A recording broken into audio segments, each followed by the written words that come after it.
9 जून रोजी सायंकाळी सूर्यास्तानंतर काळोख पडल्यावर पश्चिम आकाशात गुरु आणि शुक्र ग्रहांच्या युतीचं पुनर्वसू नक्षत्रात अगदी साध्या डोळ्यांनी दर्शन होणार असल्याची माहिती खगोल अभ्यासक डॉ. सोमन यांनी दिली.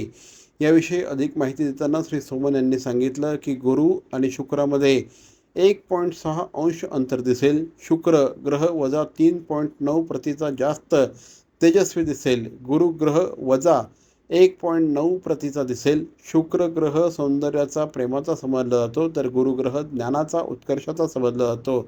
शुक्र ग्रहाला एकही चंद्र नाही. शुक्र हा वजा 3.9 प्रतीचा दिसेल आणि गुरु हा वजा 1.9 प्रतीचा दिसेल.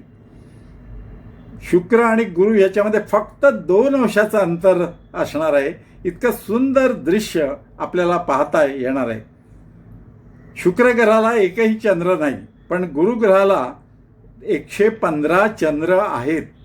आणि जर तुमच्याकडे दुर्बीण असेल आणि ती गुरु ग्रहावरती रोखलीत ना, तर गुरुचे 4 चंद्र त्या दिवशी आपल्याला पाहायला मिळतील.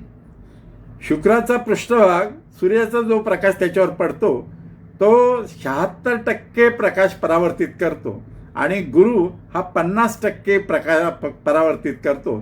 त्यामुळे शुक्र हा गुरुपेक्षा जास्त तेजस्वी दिसतो.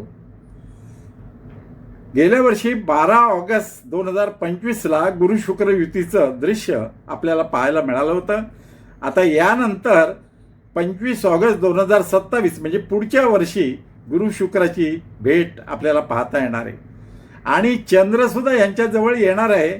17 जून रोजी गुरुग्रहाजवळ चंद्र येणार आहे आणि 18 जून रोजी शुक्र ग्रहाजवळ चंद्र येणार आहे. ते दृश्यसुद्धा मनोहारी, सुंदर असं आपल्याला दिसणार आहे. तर विसरू नका, येत्या मंगळवारी 9 जून रोजी सायंकाळी सूर्यास्तानंतर काळोख पडल्यानंतर रात्री 9 वाजेपर्यंत साध्या डोळ्यांनी आपल्याला गुरु शुक्र युतीचे दर्शन होणार आहे. ते पाहायला विसरू नका.